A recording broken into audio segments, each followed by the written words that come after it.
Buenas tardes a todas y a todos. Bienvenidos a los salones de la Casa Antiguo. En primer lugar, me permitirán que disculpe la ausencia del presidente, que por estar en un viaje cultural también organizado por la Ateneo, pues ha sido imposible estar para presentar o introducir esta conferencia. En segundo lugar, y en nombre del Ateneo, tenemos hoy aquí al presidente de la Real Casino Antiguo, queremos agradecer esa generosidad, complicidad que ha habido siempre, hay y sigue habiendo, y habrá seguro, entre el Casino Antiguo y el Ateneo, que nos permite algunas conferencias que en el Menador no estarían debidamente ubicadas, poder hacerlas en este extraordinario. Muchas gracias, señor presidente del Casino, en nombre del Ateneo. Y poco más, darles las gracias a ustedes la conferencia y también al vocal de la Junta que está encargado de organizar esta conferencia, María Victoria Gil, más es decana de la Facultad de Ciencias Jurídicas de nuestra Universidad de Murcia. Les dejo con ella, que seguro que nos introducirá perfectamente en la personalidad del conferenciante. Muchas gracias.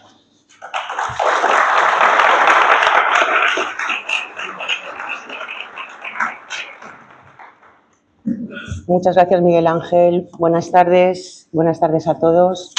Bienvenidos, queridos ateneístas, fiscal jefe de la Audiencia Provincial de Castellón, expresidente de la Audiencia Provincial de Castellón, queridos magistrados y fiscales, Carmen, Lucía, Aurora.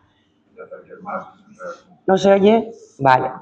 Es para mí, desde luego, un verdadero honor y un placer recibir aquí en el Ateneo y en este Salón Pompeyano del Real Casino Antiguo de Castellón al doctor, el excelentísimo doctor don Antonio del Moral García. Brevemente su currículum, aunque está en las redes, colgado el señor del Moral, el doctor del Moral es doctor en Derecho por la Universidad Complutense de Madrid.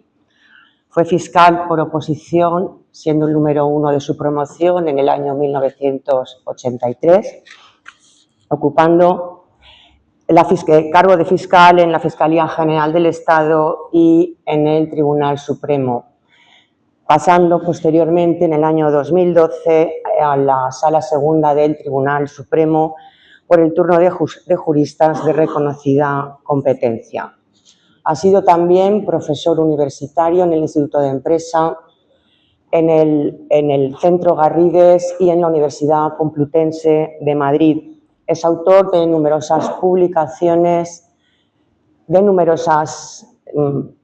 dado e imparte numerosas ponencias y lecciones magistrales y también ha dirigido, si no me equivoco, 2 tesis doctorales. Fue miembro de la Comisión de Expertos para la elaboración de un proyecto de Código Procesal Penal y recibió por ello la máxima distinción que puede poseer un jurista, que es la Gran Cruz de San Raimundo de Peñafort. Esto consta en las redes, pero a título particular le he pedido autorización, me ha dicho que sí. El doctor del Moral tomó la comunión aquí en la Basílica de Lledó, por tanto es medio castellonense, así que le damos la bienvenida a su casa. Muchísimas gracias y cuando quieras tienes la palabra.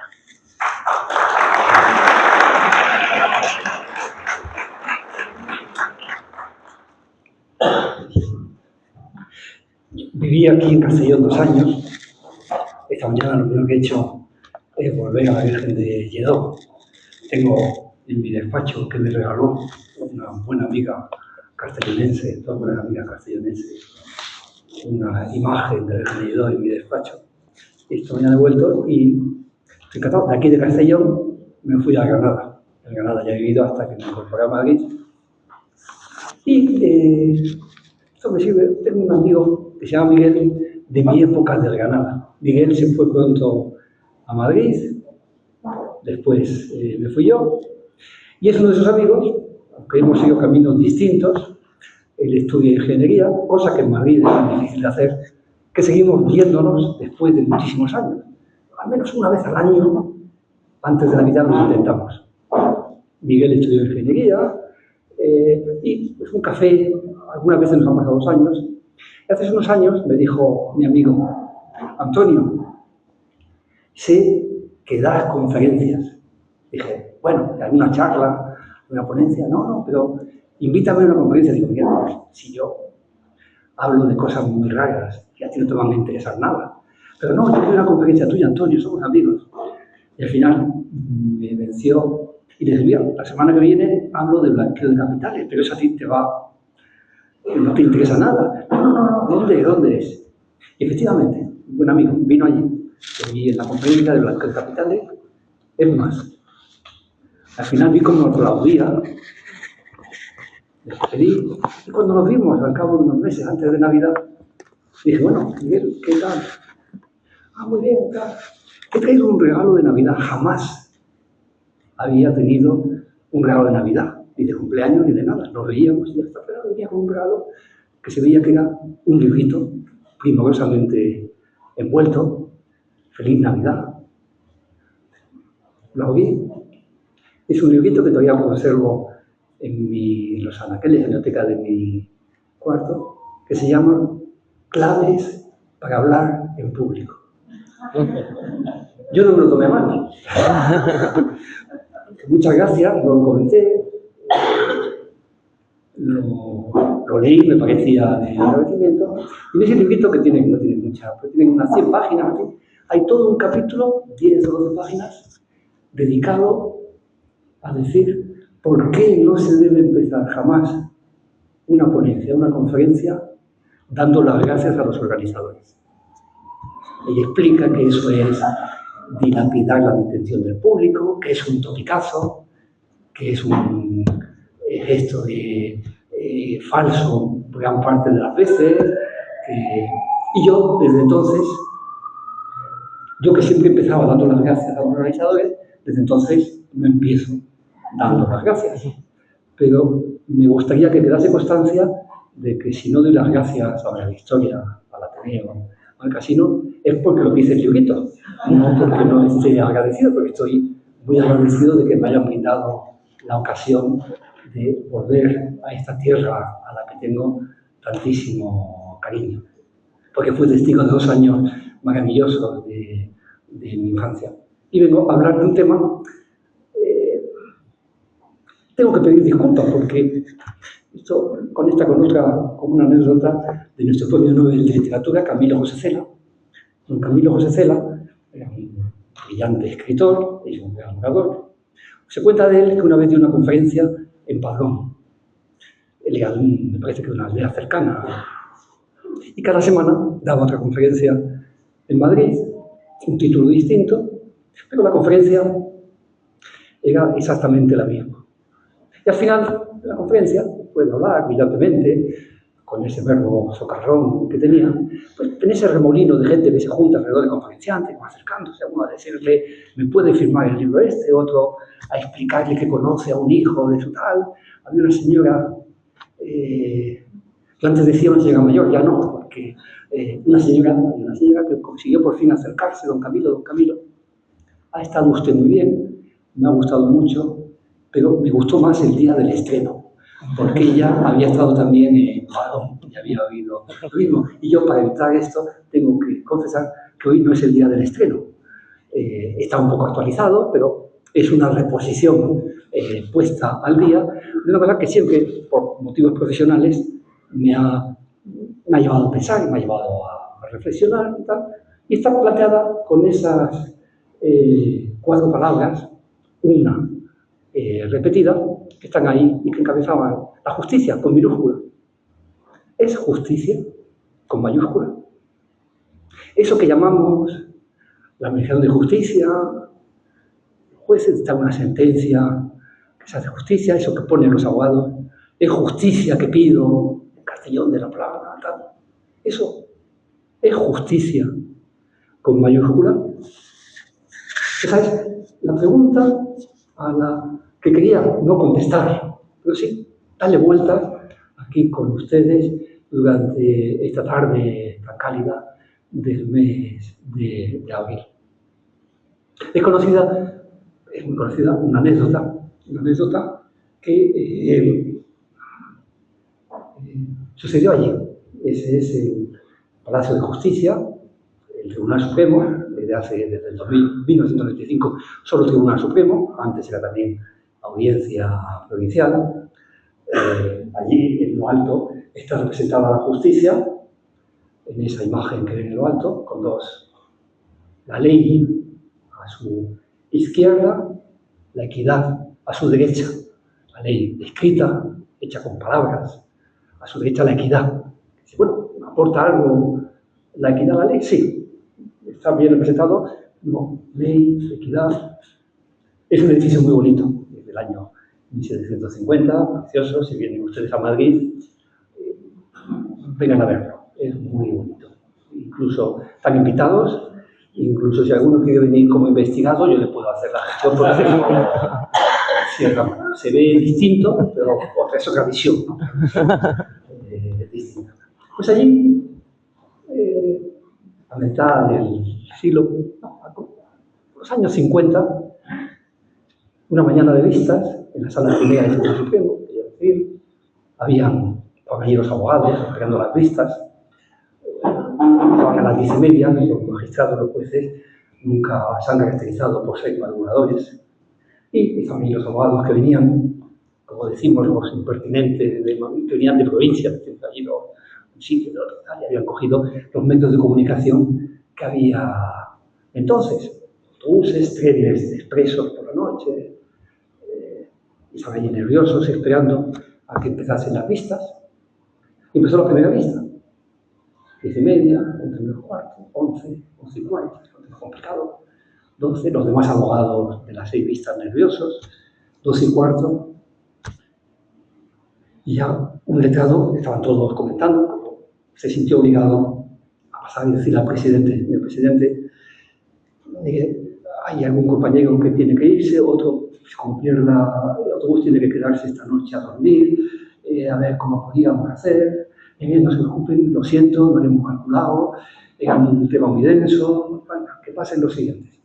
Y los siguientes les dijo: por favor, intenten, señores letrados, ser lo más breve posible, porque hay otros compañeros suyos que están esperando. Puedan intentar ajustar, sintetizar sus argumentos. De la voz de audiencia pública. Tiene la palabra el letrado de la parte recurrente para defender su recurso. Con la venia, señoría, pido justicia. He acabado. Una gran sonrisa en los magistrados. Tiene la palabra el abogado de la parte recurrida para contestar al recurso. Con la venia, señoría, amén. Pido justicia, amén. Se cuenta que son los informes más breves que jamás se han escuchado en el Tribunal Supremo, y también que son los alegatos más elocuentes que nunca han resonado en aquellas paredes centenarias. Pido justicia, amén. ¿Podemos pedir justicia a la justicia? ¿Pueden irse esos letrados satisfechos? He dicho todo lo que tenía que decir. Pido justicia. Bien. ¿Listo? La respuesta, luego voy a comentarla más, la respuesta es no. Tiene una postilla. Esto hay que decirlo bajito. ¿Qué importante es para la convivencia, para la sociedad? Que nos creamos que es justicia. Sin eso se cuartea. Claro que no. Decir que es justicia, pues lo que hace 3 días deliberamos, o deliberé con 2 o 4 magistrados, de esos hechos que habían pasado hace 8 años, desde que estaba implicado en un asunto con cada salud pública, cuya vida personal no conozco. Es decir, que en lugar de 7 años hay que ponerle 5 años y 6 meses de prisión. Decir que eso es justicia es un poco ingenuidad, nos damos cuenta.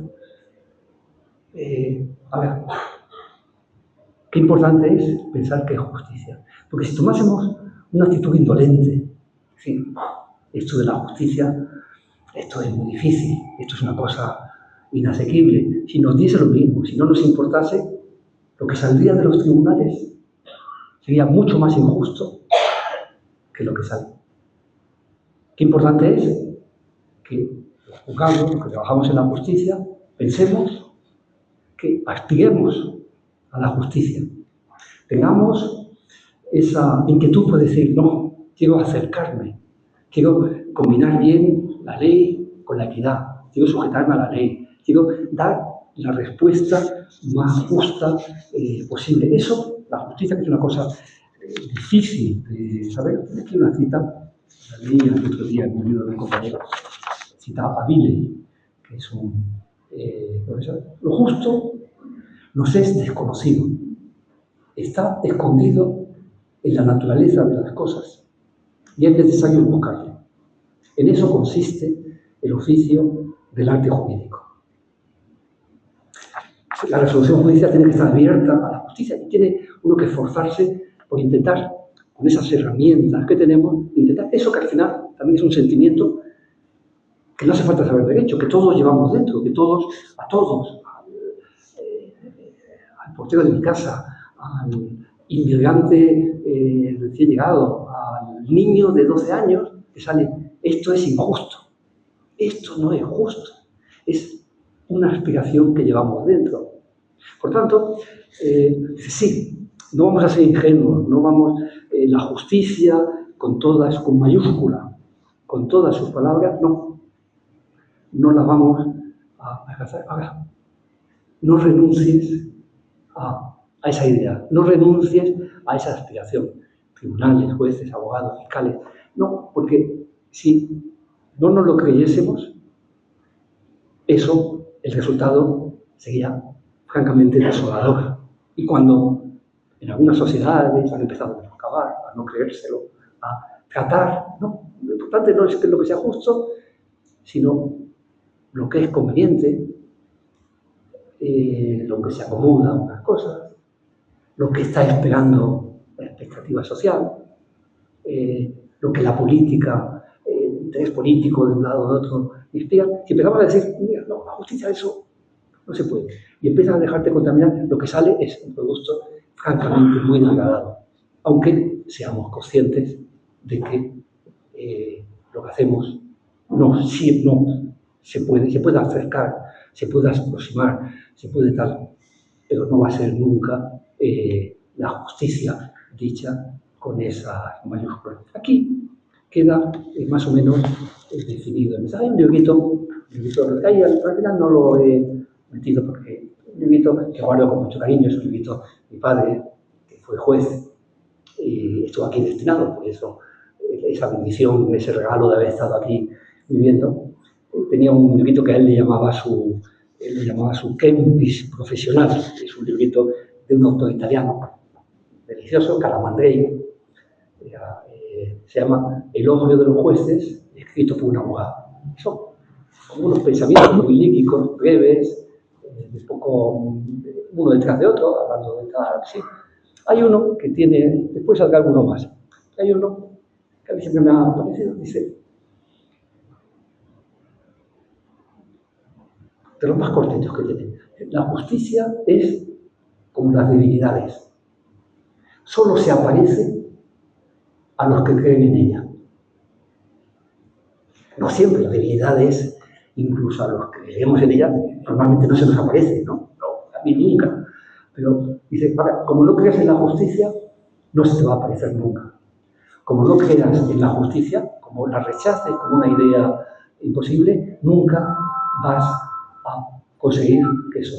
Me parece que ese pensamiento es bueno y nos invita también, especialmente a los que trabajamos en la justicia, a buscar a tener siempre esa honda aspiración. Hay una una anécdota, conecto también con ella. Yo, cuando la leí, la ponía en boca de Eugenio II, ese pensador español tan famoso. Luego la he visto citada otras veces. Miguel Espinosa, un filósofo murciano, le repudiaba la anécdota, el autor ese de no sé qué, de Mandarines, ¿no? Luego Enrique Mariscal, que es un mexicano, ha hecho un relato basado en esa anécdota, en las cosas de internet, de los gurús que hablan, también la he visto algunas veces. Es una anécdota que más o menos cuenta una leyenda de un caminante, de un viandante, que va caminando por una cantera de mármol. Y allí está trabajando, dispersos por la montaña, separados unos de otros, 40 metros, 30 metros, muchos obreros picando, extrayendo el mármol con el cincel y el martillo. Un día de sol, va caminando y se detiene delante de uno de ellos y le dice: ¿Qué estás haciendo?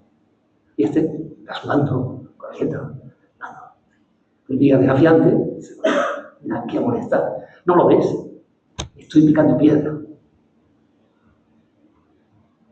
Perdón. Sigue andando y un minuto más adelante, a otro que está haciendo lo mismo, le hace la misma pregunta: ¿qué haces? Pues trabajo. Tengo mujer, tengo hijos, tengo que sacar adelante a mi familia. Trabajo para eso. Sigue caminando, avanzando y viandante, y se encuentra a un tercero, se detiene ante él y le dirige la misma interrogante: ¿qué está haciendo? Y este suelta el cincel, le mira con orgullo, le dice: construyo catedrales. Decía un político inglés, en cuya boca pone Eugenio II esta anécdota: solo este último merecía de verdad ser llamado operario, porque veía más allá.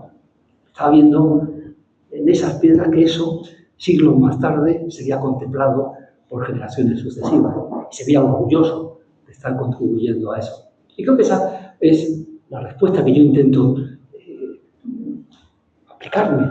Y la respuesta que un abogado, cuando está contestando a la demanda, un profesor de derecho que está investigando sobre un tema, un juez poniendo la sentencia o pensando si decreta la prisión o la libertad, el funcionario de región de justicia, etc., que la respuesta no es saco papel, no, estoy quitándome el trabajo, estoy haciendo... La respuesta es una cursilería, que te digan, te salga de tu casa y te digan ¿dónde vas? Sería una cursilería. Pero la respuesta honda es: lucho por la justicia. Obviamente, yo se lo voy a decir a alguien cuando me diga ¿dónde vas? Voy a luchar por la justicia, porque me diga, este va un poco. Pero creo que eso, dentro del longevismo que encierra, me parece que tiene una cierta verdad.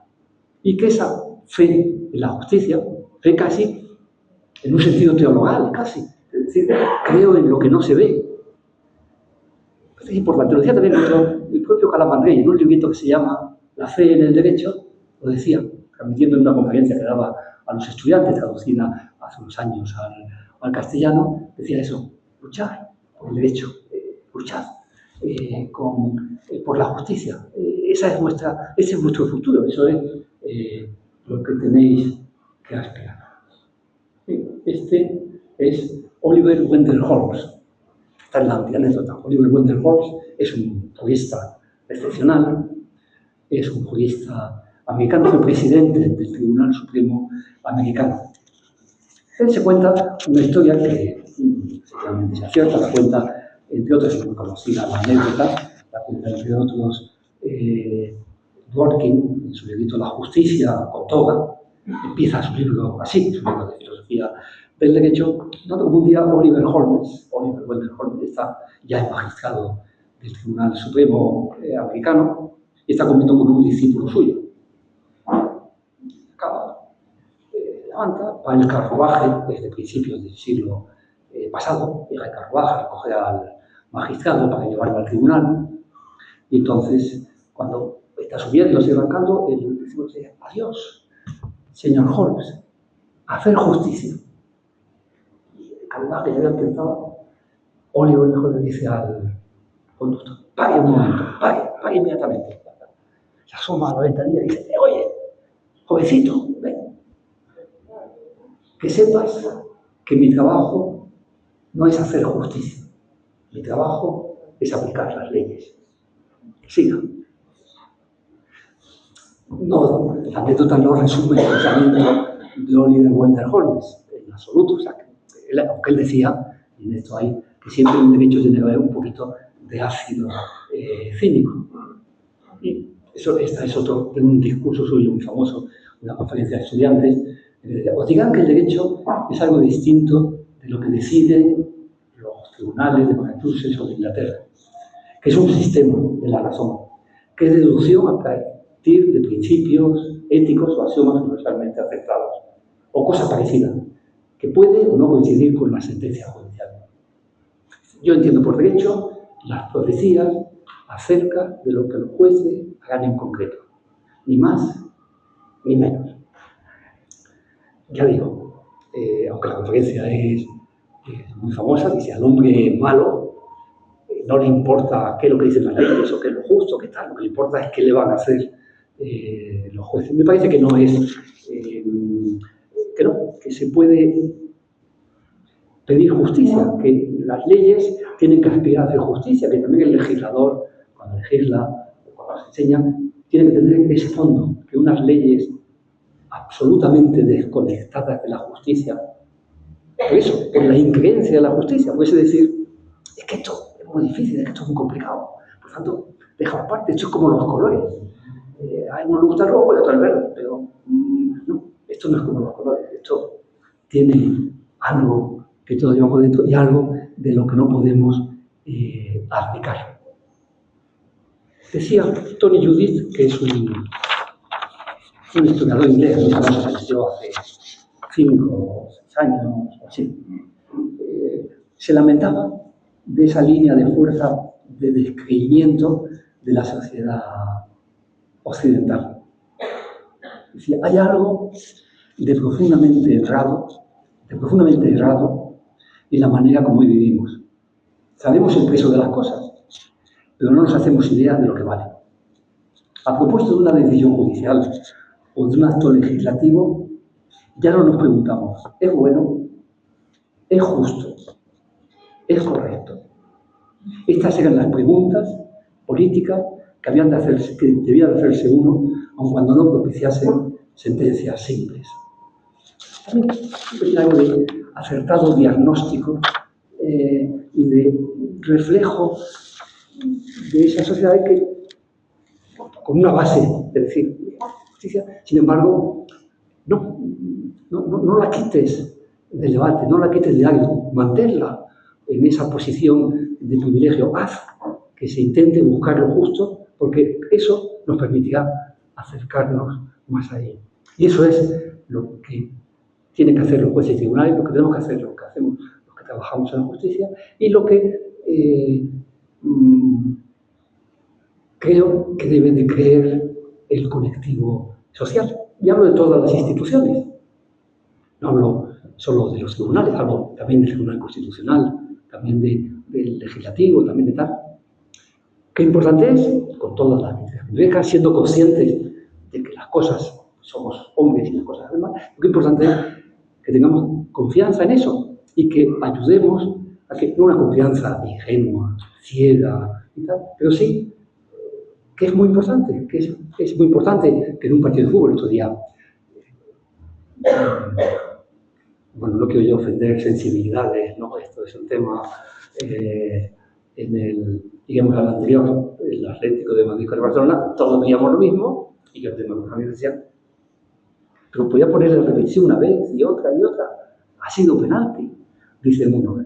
No, la justicia no permite esos fanatismos, hay que escuchar, que oír y que buscarlo. Hay una novela, que es de una autora británica, es una novela, no es una gran novela, se trata de un thriller de intriga, sin ninguna pretensión, pero el título, a mí se me quedó grabado, lo de Adalí en sus días, el título, Una cierta justicia, me parece que es sugerente, ¿no?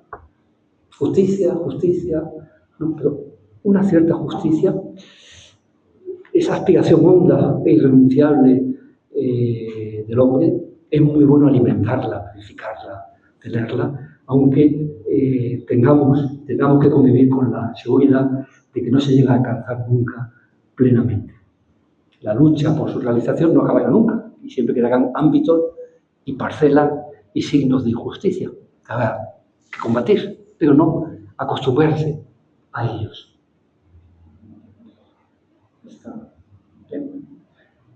Ley y justicia no son sinónimos. La ley tiene que aplicar la justicia, pero la justicia es algo más, mucho más, y todos somos. Y la historia nos ha enseñado que cuando se ha desconectado el derecho de la justicia, al final el resultado son las leyes nazis, los jueces de ese régimen, todos recordamos vencedores y vencidos, esa banalidad del mal, que las palabras famosas de Hannah Arendt, no puede, mentalidad positivista, esa mentalidad positivista como planteamiento, no, esto no tiene ningún sentido, es socialmente nefasta. La ley es lenguaje, la ley son palabras, la ley exige que se aplique igualmente, y son palabras, las leyes, que están hechas por el legislador, con la idea de responder a la justicia, con esa idea de justicia, pero son palabras que es el lenguaje que tiene siempre bastante de ambigüedad, de sentidos equívocos. Cuando las leyes se hacen precipitadamente y mal, se amplía esa textura. Y entonces, y unas mismas leyes, pues somos capaces de leer en ellas cosas distintas. Y a veces hay un dicho, es un poquito exagerado, pero tiene algo de razón, lo que soy jurista hasta aquí, algunos veo, lo entendéis enseguida, que dice, cuando dos juristas parecen estar de acuerdo, lo más probable es que haya habido un malentendido. Es un poquito exagerado, pero sabéis que efectivamente con unas palabras uno dice, no. Pues bien, eso, ley lenguaje, textura de la ley, decía este personaje Humpty Dumpty, ese personaje de Alicia en el País de las Maravillas, que está discutiendo con Alicia, que dice, no, eso no significa eso. Y le dice Humpty Dumpty, con un tono de voz un poco desdeñoso. Las palabras quieren decir lo que yo quiera que digan, ni más ni menos. Y Alicia le contesta, no, si la cuestión es si se puede hacer a las palabras que signifiquen tantas cosas diferentes. Y le dice a Humpty Dumpty, no, la cuestión es saber quién es el que manda. Eso es todo. Y si aquí mando yo digo lo que dicen las palabras. Los tribunales, los jueces, están para eso, para que las palabras digan lo que dicen y no digan lo que quiere que digan el que manda. ¿Eso tiene riesgos? Sí. ¿Hay sistemas? Sí.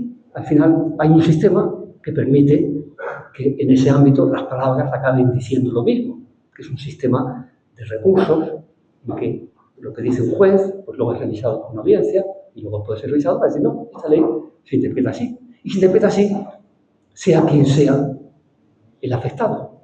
Y no se interpreta según convenga o según diga el que mande, sino según diga ese poder independiente y difuso, porque está repartido entre muchos jueces. Los poderes ejecutivo y el poder legislativo son poderes, digamos, fuertes, en un sentido de que tan fuertes que es lógico, y la democracia lo exige, que frente a ellos se hagan peticiones, se hagan huelgas, se hagan protestas, se vaya a pedir y a decir no, y que vengan los de tal, hay que cambiar esto, y que vayan al Parlamento y exijan y digan, sí. Eso es. Las reglas del Poder Judicial son distintas porque no es un poder concentrado, es un poder repartido entre miles de jueces que están en todo el país, que tienen que resolver con arreglo a la ley y a un criterio, y que tienen que resolver con arreglo a unas reglas procesales que están disciplinadas, no con arreglo a lo que pide la sociedad o a lo que piden en una coyuntura concreta unos grupos u otros, o a lo que conviene en esa coyuntura o a las expectativas, sino las palabras dicen lo que dicen y significan esto, y las ambigüedades están limadas, y por tanto lo que no podemos es equiparar al Poder Judicial, eso, el Poder Judicial que es el del juez de Valdeusó, allí solo, que ha tenido la vista, que le han hablado una parte, que le han hablado la otra, que han venido los testigos. No, ahí los criterios son esos, no. ¿Qué dicen los manifestantes? Os voy a preguntar al pueblo, a ver qué dice la opinión mayoritaria, a quién queréis que os suelte. Y estoy evocando ese pasaje bíblico que hemos recordado hace unos días. Eso que dice también Caifás. Conviene que muera un hombre por todo el pueblo. Ya no es si es justo o no, sino ¿qué conviene? No. ¿Qué es justo? El cambiar la justicia por la conveniencia como criterio, como horizonte, lleva a desastre, lleva a eso. En las elecciones americanas, no me acuerdo del año, Abraham Lincoln, el candidato del Partido Republicano, pero bueno, presidente, se enfrentaba a Douglas, candidato del Partido Demócrata, estaba en plena efervescencia la discusión sobre la esclavitud. Abraham Lincoln era un firme abolicionista, que luego a la guerra civil. Douglas, sin embargo, candidato demócrata, decía: hagamos lo que el pueblo pida. No, mi criterio es el que diga el pueblo. No, lo más conveniente, no. Entonces, ese juez que está resolviendo con una vista tiene que resolver con arreglo a esas reglas. Me digan, pero los jueces se equivocan. Sí. No, claro que nos equivocamos. Esta imagen, yo soy el que estoy ahí en medio, recién llegado de magistrado, yo he sido fiscal muchos años, y hace 13 años me reconvertí en magistrado, aunque yo creo que las funciones tienen un denominador común amplísimo. En el Supremo se hace cada año lo que se llama la jornada de puertas abiertas, que se llaman así porque las puertas están abiertas y no solo te dejan entrar, sino que además te dejan salir. Es una cosa que organiza el Gabinete de Comunicación, son 2 o 3 días, entonces pues vienen visitas, y hace unos años descubrieron que a la gente le gustaba, aparte de ver ese edificio tan bonito, esa es la sala segunda del Tribunal Supremo, aparte del edificio, pues también le gustaba ver a un magistrado y tocarlo y tal, ¿no?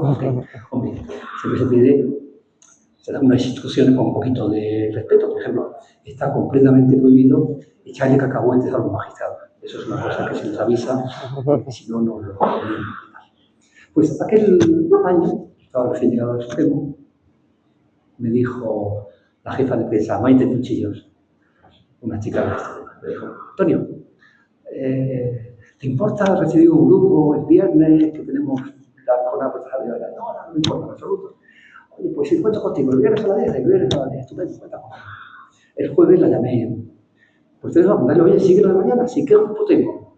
Y me dije: tienes un grupo de 80, es un disparate, no te preocupes, porque son niños de 8 a 10 años. Digo, no, ¿cómo que no me preocupes? 80 niños de 8 a 10 años. Yo con eso, no, cámbiame, no, Antonio, tú vas a hacer hasta que me colgó. Y pasé un jueves terrible. ¿Qué le digo yo a estos niños? Pregunté con unos amigos, de allí lo típico que todo el mundo te da ideas. Uno me dijo: Antonio, ¿por qué no te vas vestido de payaso? La verdad es que lo pensé en algún momento, pero dije: no, son muy jovencitos todavía para abrirle los ojos, esto es una broma, ¿sí? No, vamos a hacer otra cosa. Otro me dijo: llévale chocolatinas. Pero si son 80, son muchos. Y me llevó a un sitio donde por 2 euros te daban una caja de 100 chocolatinas. Debían de estar tóxicas, pero no ha habido queja hasta el momento. Y allí está, por detrás de 4 caminos, todavía sigue. Y me llevé la caja de chocolatinas y aquello fue Mano de Santo. Efectivamente, cuando yo entré en la sala segunda y estaban los niños jugando por allí, subiéndose, los profesores intentando sujetarlos, y yo dije, ¿quién soy yo en mi caso, no? ¿Quién soy? Uno pegándole al otro, a ver, ¿quién soy yo? Y ya uno de los profesores nervioso le dio un cuadazo a la niña y la niña dijo, usted es un juez. Y yo le dije, muy bien, chocolatina. Y cuando saqué la chocolatina, la enseñé, y los niños se quedaban mirando. Se la di, le quitó el papel de plata. De todos estaban respetando. Y se la comió. Y a todos los niños sentados, mirando, muy bien, muy bien. ¿Y qué hace un juez? Levantaban la mano, a ver, un juez dicta sentencia, muy bien, chocolatina. ¿Y cómo dictamos sentencias? Entonces levantaban la mano y como me iban haciendo decía, chocolatina. Y ya, bueno, ya están para transmitirles el mensaje. Digo, ¿y un juez? ¿Yo dónde soy juez? Tribunal Supremo, muy bien, chocolatina. ¿Y un juez del Tribunal Supremo es más que un juez de la Audiencia Nacional? Sí, chocolatina. ¿Y es más que un juez de instrucción? Sí, chocolatina. ¿Y es más que un juez del Tribunal Superior de Justicia? Sí, chocolatina. No les pregunté si es más que un juez del Tribunal Constitucional, no desconcertarles, ¿no? Que no lo es. Y como decía alguien, y decía con razón, en España el Tribunal Supremo solo hay uno, y no se llama Supremo. Y está bien que sea así. Y entonces les dije, ¿los jueces del Tribunal Supremo nos equivocamos? No, hombre, juez del Tribunal Supremo, más que Tribunal Supremo, no, y no había chocolatina. ¿Los jueces del Tribunal Supremo nos equivocamos? No. Desconcierto, sí, nos equivocamos. Una cara de decepción de los chavales. Una niña levanta la mano y cuando os equivocáis, os meten en la cárcel. Si no lo hacemos aposta, no. Entonces les conté, esta es una frase de Canelotti, otro jurista italiano. También la casación es un juez, y como todos los jueces, puede equivocarse. Los jueces, esto es importantísimo para los jueces, los jueces yerran más fácilmente cuanto más seguros se crean de no errar. Parece que una de las principales virtudes de un juez es ese miedo a equivocarse. Eso me parece que es... Yo creo que lo tenemos y que tenemos que cultivarlo, ¿no? El miedo, pero nos equivocamos y saber que nos equivocamos. Entonces les conté la historia que yo había pensado contarles. Dijo, fijaos, hace 8 años, entonces, hacía 8 años, un chico, en Marbella contaba yo, pero luego en algún sitio me han dicho, no fue Girona, creo que sí, o Estepona. Pues una chica pues había estado divirtiéndose, esa noche, y ya pues un poquito de madrugada, pues volvía a su casa caminando por un paseo, y de pronto un chico por detrás la cogió, la tiró hacia atrás, la tiró hacia el suelo, dije yo muy pudoroso, e hizo con ella cosas feas. Y el niño, que la violó, ¿no? Digo, sí, yo ahí cuidando las palabras de no, ya. Digo, y pues la chica empezó a llorar, se fue a su casa llorando, y finalmente se fue al hospital, ayer a tal, hicieron el protocolo, y a la mañana siguiente ya fue a la policía a denunciar. Y la policía pues empezó a investigar. Entonces la llamaron a los pocos días, le sacaron unos álbumes de fotos. Dijo, ¿estás segura? Sí, Sí, esa cara no se me olvida nunca. Bueno, pero era de no sé, sí, pero es que lo tuve encima. Pero antes no se me olvida nunca, este.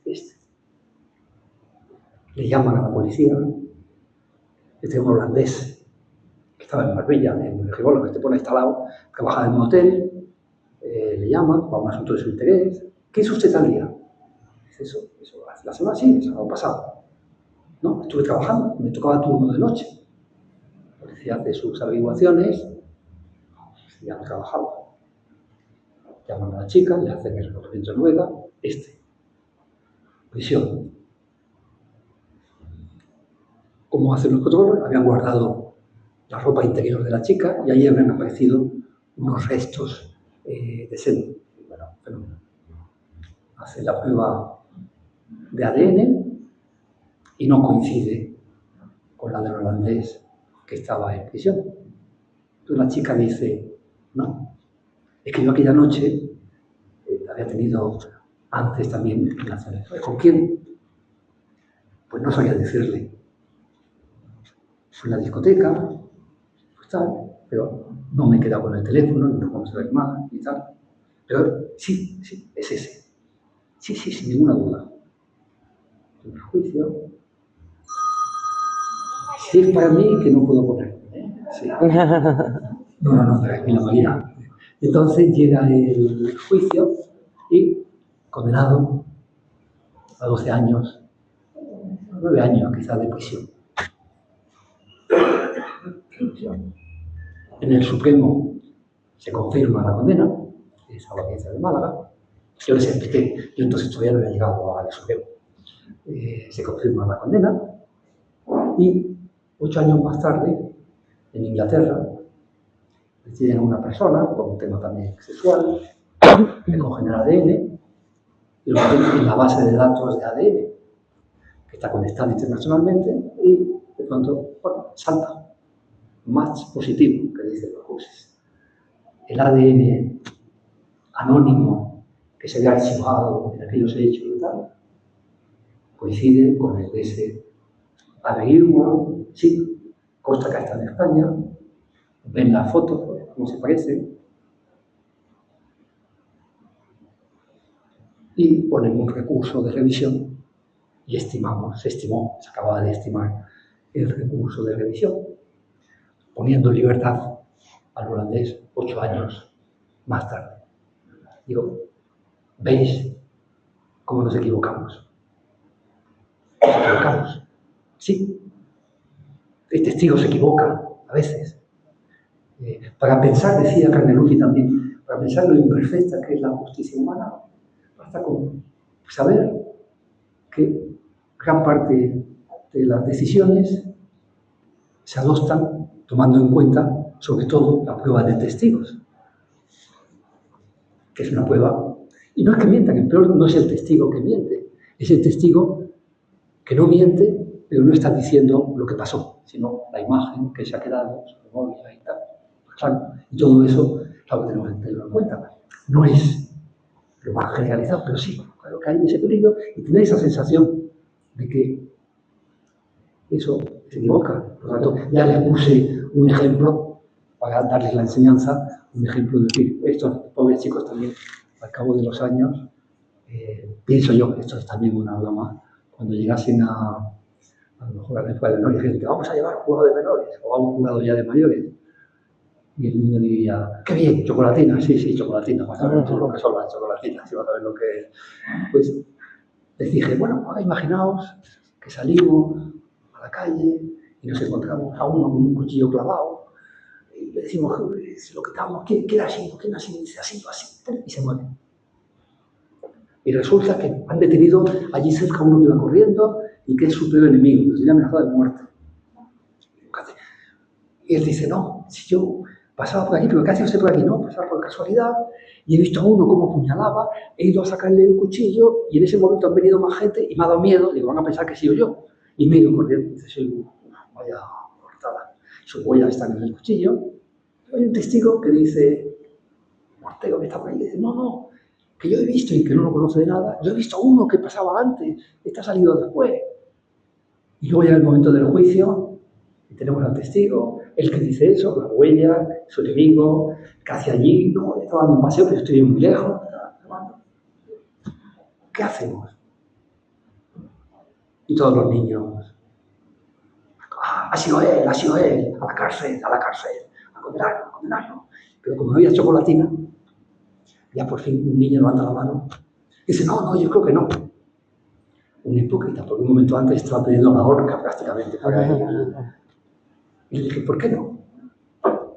Y dice, Porque si lo ponemos en libertad, si lo condenamos y no ha sido él, cometemos dos injusticias. Un culpable en la calle y un inocente en la cárcel. Pero si no lo condenamos, solo cometemos una injusticia. Un culpable en la calle. Yo nunca había oído una versión del principio indubio en esa forma de ecuación. Es que dos injusticias es peor que una injusticia. Le di 2 chocolatinas. Yo creo que el chaval se las había ganado. Pero claro que nos equivocamos. Y hay un sistema intentando que el sistema pues, tenga las menores excrescencias posibles. Hay un sistema de recursos, hay un sistema... Pero aún así, qué importante es seguir creyendo en la justicia y seguir pensando, tengo que huir de las injusticias. Tengo que hacer lo posible para que esto pase, porque si dijésemos, bueno, ha sido el testigo, bueno, es que quién sabe qué es la verdad, quién sabe al fin de cuentas qué tal, qué no sé cuándo, pues entonces, como sociedad, estamos perdidos. Esto voy a pasar un poquito por encima, porque son cosas, la justicia también no funciona bien, eso lo sabemos, sin decir, porque yo creo que no es nunca una cosa hecha malévolamente, sino yo muchas veces les explico a la gente, porque además es una cosa crónica, cronificada, no es una cosa de los últimos 5 años, de los últimos 10, ni de los últimos 30, que es de más antiguo. Mira, si tú quieres saber por qué, tú vete al despacho de un inspector de Hacienda del gabinete de altas fortunas, de fortunas elevadas, y vete a ver el despacho de un fiscal del Tribunal Supremo. Bueno, de un fiscal no, normalmente son 2, porque allí los fiscales están de 2 en 2 o de 3 en 3. Entra en el ordenador y entra en el otro ordenador. Al poder político, pero ya digo, real, y se entiende, le interesa que funcione muy bien la Hacienda y no le interesa que funcione muy bien la justicia.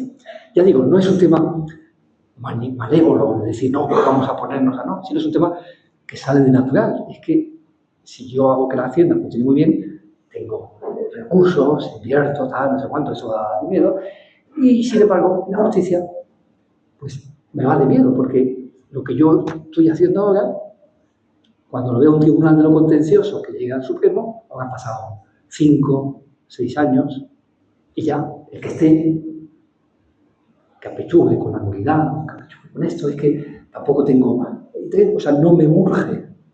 Como no, que por tanto hay una tendencia a invertir más en otras cosas más rentables que invertir en justicia. Y eso es una realidad y eso pasa. Hoy en nuestro país es de los países que están casi en la cola de jueces por habitante. Sí, sí, funciona mal. Eso no debe llevarnos a perder tampoco la idea de la justicia, ¿no? Una anécdota de Napoleón.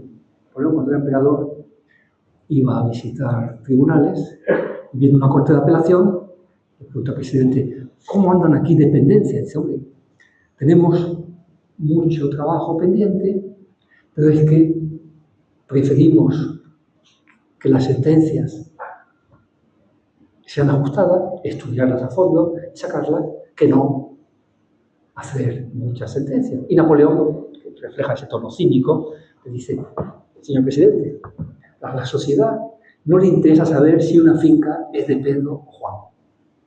Lo que le interesa es que cuanto antes se sepa si va a ser de Pedro o de Juan.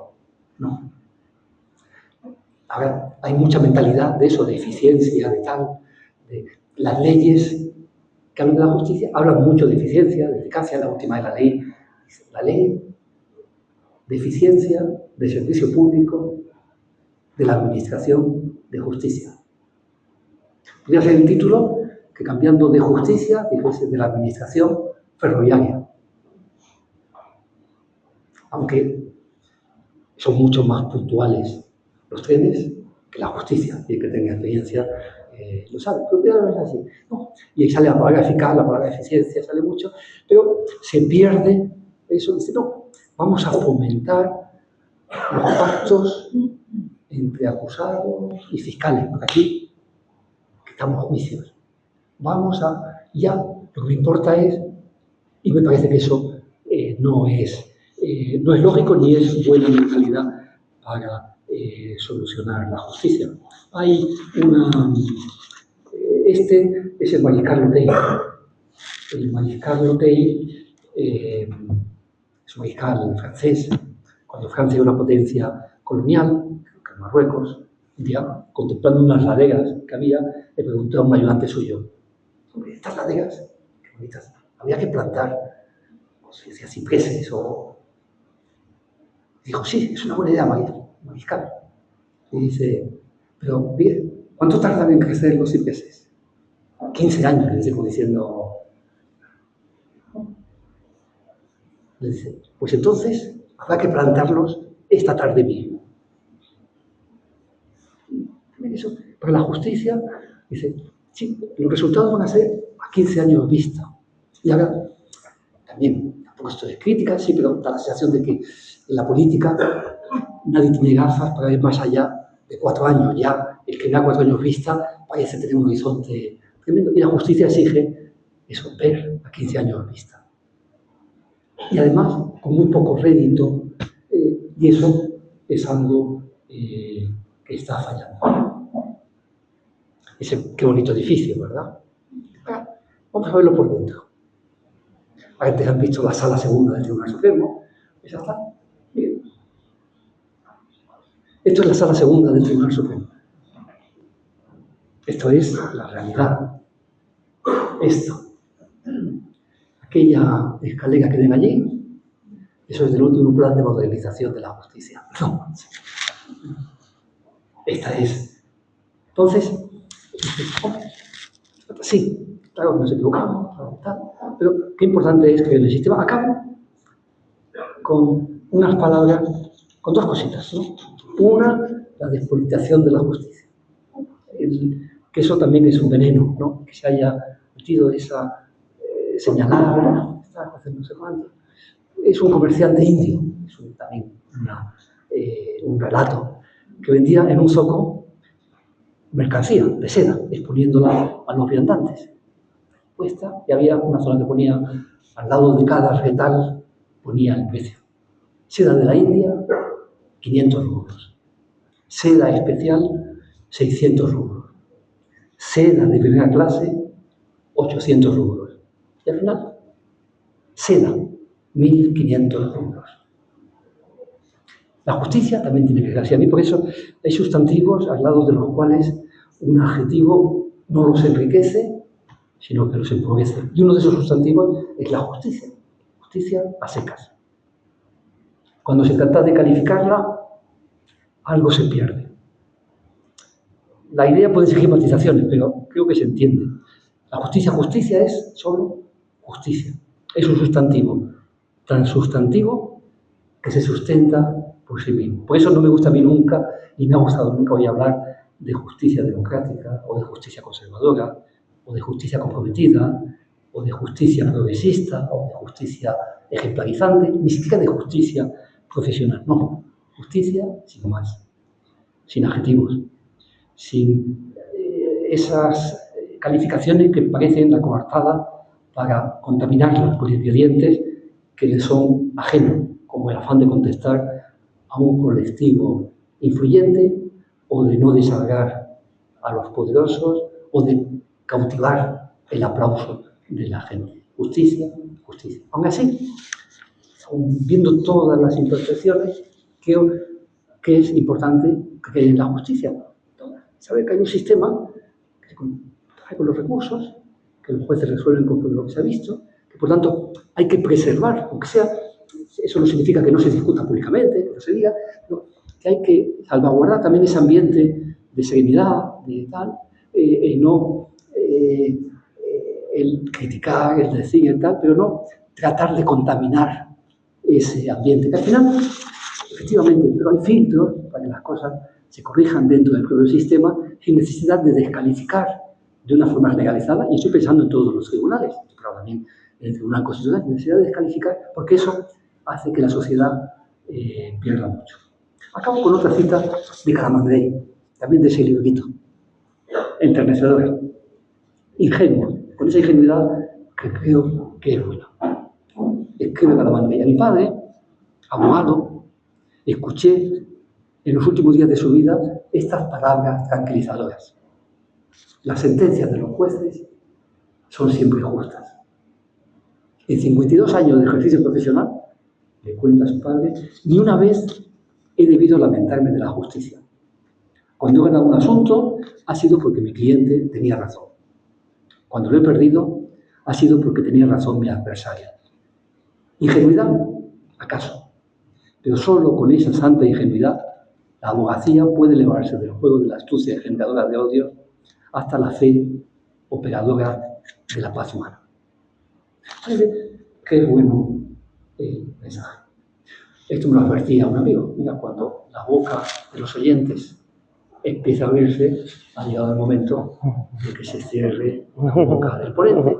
Yo ya noto algunos bostezos y me parece que ha llegado el momento. El librito no decía nada y al final doy las gracias de verdad sentidas por la atención y también unas gracias especiales a mis sobrinos, que son los que me han hecho el PowerPoint. Yo soy incapaz de manejar estas cosas.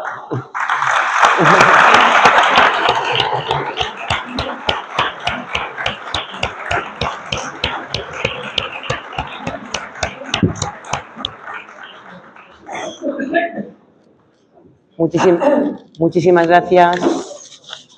Se abre un turno de preguntas.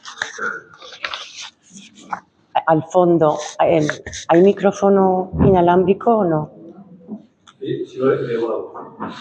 Yo creo que es en toda la conferencia. Y me producen muchas preguntas, pero no puedo evitar esto. Yo seguí con muchísima atención su presencia en el tribunal que juzgó el proceso. Y quisiera saber, después de lo leí, la sentencia detenidamente, seguí el juicio casi directo, y quisiera saber, si es posible, qué sintió una juez con usted después de una sentencia tan correcta, tan ponderada, tan articulada, cuando después por el Constitucional fue fulminada. ¿Qué sintió? Vamos a ver, la sentencia del proceso, yo en eso, y lo digo con, me imagino que lo digo, pero en esas cosas no es nada impostado, es así, o sea que yo, como profesional, como magistrado, lo que pasa después no me afecta nada, o sea, nada. Como ciudadano puedo tener mis opiniones, puedo pensar en las soluciones correctas, como magistrado no me afecta nada, porque esa idea, yo hago mi trabajo, lo hago lo mejor posible, soy consciente, soy testigo de que mis compañeros también lo hacen con la misma pasión, con la misma honestidad, con la misma tal. A veces discrepamos, a veces no, pero ya mi trabajo está hecho y sé que el sistema funciona y yo respeto lo que haga el sistema. En todo caso, le diré que la sentencia del proceso, el Tribunal Constitucional la convalidó. Estará pendiente de un pronunciamiento del Tribunal Europeo de Derechos Humanos. Pero ciertamente si está pensando en la amnistía o en... Mira, hay unas reglas del juego, hay tal, y por tanto yo lo veo, opino, pongo mi opinión contrastada con los compañeros, lo que sale, lo pongo por escrito y luego, mira, están en eso, vayan al Constitucional, si alguien piensa qué tal, o el Tribunal de Luxemburgo, y por tanto se lo digo honestamente, ya digo, esto no hay nada de corrección política ni de tal. Me fío de lo que sale. A veces puedo estar en desacuerdo, alguna vez, con esta sentencia del Tribunal Europeo, con aquella otra sentencia del Tribunal Supremo, me puede no convencer, pero digo, creo en ella. Me parece que eso es importante y que educar a la sociedad en esta idea es también muy necesario para la convivencia social. Cuando estamos de acuerdo o cuando dice, pues no me convence del todo, o a mí me hubiese gustado que fuese penalti, ¿no? Me parece que, y ya le digo, no es una expresión de políticamente correcta, de tal, de no sé cuánto. Es un sentimiento de verdad hondo y que lo vivo así.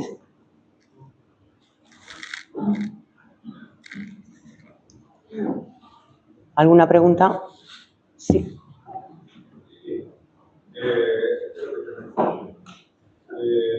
¿Qué ha parecido de la idea platónica, quizás, ideal de la justicia, ¿no? Entonces, la justicia ya aparece como algo inalcanzable. Luego está la administración de la justicia, que es la que ejerce completamente los jueces. Y esa administración de la justicia depende de la interpretación, depende del lenguaje, depende de una cantidad de aspectos, ¿verdad? También depende de las presiones internas del juez y de las presiones internas como prejuicios, en fin, como una serie de cosas, y presiones externas, las sociales. Mi pregunta concreta es, ¿la justicia no podría alcanzar, digamos, una calidad mejor con la colaboración, si se podría decir, de la inteligencia artificial? La inteligencia artificial no está secada por cuestiones afectivas, no está secada por criterios personales. Los algoritmos funcionan de otra manera. No digo que la inteligencia artificial sustituya a los jueces, pero quizás pueda, es una pregunta que le hago, ejercer una colaboración importante en términos de impartir justicia. Le contesto, se va a arrepentir de haber hecho la pregunta. No, porque voy a intentar contenerme, porque es un tema que me apasiona. Luego hay presiones, o sea, independencia de los jueces, la justicia, que pues, tienen que ser impermeables a las presiones ajenas, que esas, incluso la sociedad, el poder, deben intentar impedirlas. Libertad de expresión, libertad de información, toda, pero hombre, ya cuando eso lo que quiere es predeterminar una solución, quiere presionar, quiere no sé cuánto, y eso pasa mucho si vienen los poderes públicos, en eso hay que tener más cuidado, pero efectivamente, ¿verdad? Y el juez tiene que ser impermeable a esas presiones internas, y a mí me parece que es más peligroso para la independencia y para la imparcialidad lo que usted ha llamado presiones internas, que son los sesgos, efectivamente. Una de las cosas más importantes también del juez es estar muy cauto frente a sus sesgos. No me voy a meter en ese tema, pero me parece que también es un deber deontológico y ético del juez de decir, oye, que yo tengo unos pensamientos de tal y esto tengo que intentar cuidarlos y tal, y eso es básico. Y además puede ser más peligroso porque se ve menos, porque viene de dentro y por tanto, esa es la primera idea. Segundo, eso se solaparía con la inteligencia artificial. Hay una película gallega, me parece que la han visto, ¿no? No, se ocultaría, se escondería. Voy a contar una historia que voy a hacerla cortita. Es una historia real. Un juez salió de la escuela judicial, primer destino en un pueblecito de Asturias, llega allí, años 50, y el cuarto día viene el oficial, tal, no sé cuánto, tenemos aquí a una mujer que quiere venir a verle, tal, y esto de qué va, pues mire, le traigo los autos. Sí, pásenlos antes de recibirla. Y es una mujer a la que la han desahuciado, está puesta la diligencia de lanzamiento, la han desahuciado por impagar el alquiler, y solo está pendiente de ejecutar. La mujer viene con una niña pequeña de la mano, embarazada, muy embarazada, ¿no? Sí. Y entonces le cuenta al juez, que mi marido se fue de casa sin decir nada hace unos meses, no hemos vuelto a saber de él pagaba, él trabajaba y claro, yo ni me personal el procedimiento y lo único que le pediría es que aplazase la diligencia de lanzamiento hasta que dé a luz. Me quedan unas semanas, si pudiese ser un mes, porque no tengo dónde ir. Y el juez dice, no se preocupe, aplazo la diligencia. Pasó un mes y pico, no pasó, le puso un mes y medio y tal, y cuando estaba llegando el momento, de pronto, señor juez, viene la chica, no se preocupe. ¿Qué pasa? Y el juez empezó a pensar, ojo, no acepto regalos, tal, no. Viene a darme las gracias. Dice la chica con el bebé, con la chica con churretes, con la chiquilla. Dice, joder, es que no tiene que darme las gracias, tal, no, sí. ¿Se puede aplazar otro mes? No, vienen unos primos, me lo han dejado a la casa, pero ahora ha pasado y que tal, y que no pueden estar dentro de un mes. Bueno, venga. Pasa por tercera vez la cosa y vuelve a aplazar. Y en ese momento, el ejecutante, que hasta ese momento había estado pues estoicamente aguantando, respetando la situación, tal, pues ya puso un recurso duro. Esta parte ha estado, entiende las... Pero esta parte quiere decir que la ley no consiente prórrogas, que la ley dice taxativamente que se ejecutarán sin excusa ni pretexto, que la ley impide atrasar este tipo de diligencia, que la ley tal, y vamos citando preceptos de la ley. Y el juez le contestó con un auto, del que luego me consta que se arrepintió toda su vida. Es decir, este juzgador no necesita que le recuerden que la ley dice esto. Este juzgador conoce perfectamente cada uno de todos los artículos de la ley citada. Este juzgador sabe que la ley prohíbe las suspensiones y tal. Y aquí acaba con un último argumento diciendo, pero este juzgador sabe que por encima de la ley, también sabe que por encima de la ley está el corazón. No ha lugar a reformar, a reponer la diligencia, se mantiene la suspensión.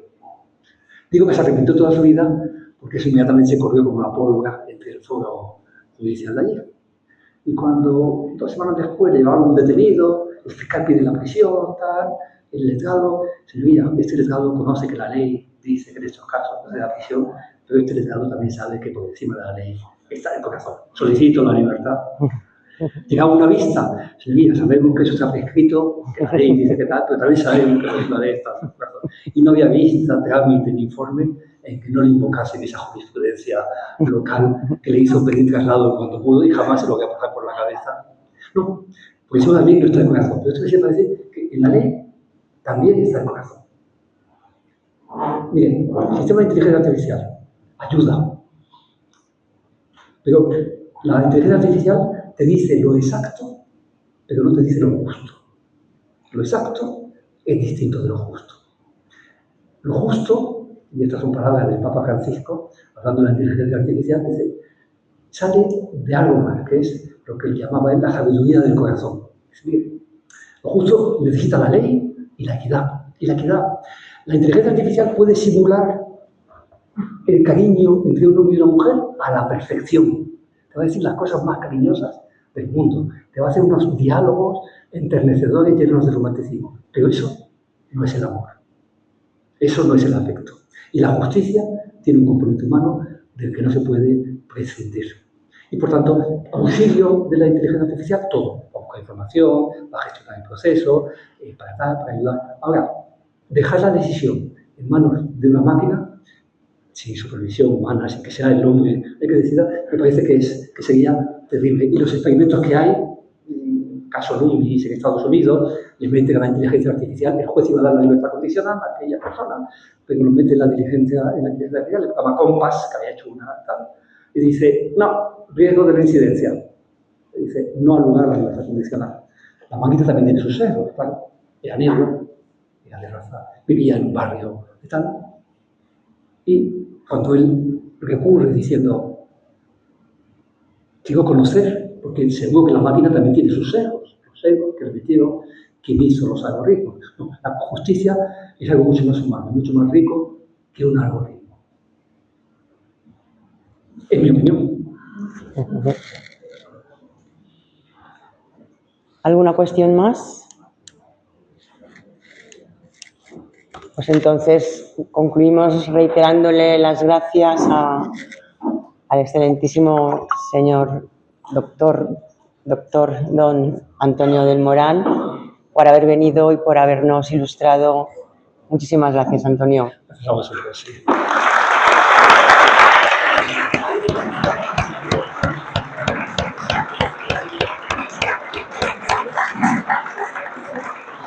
Debes estar agotado.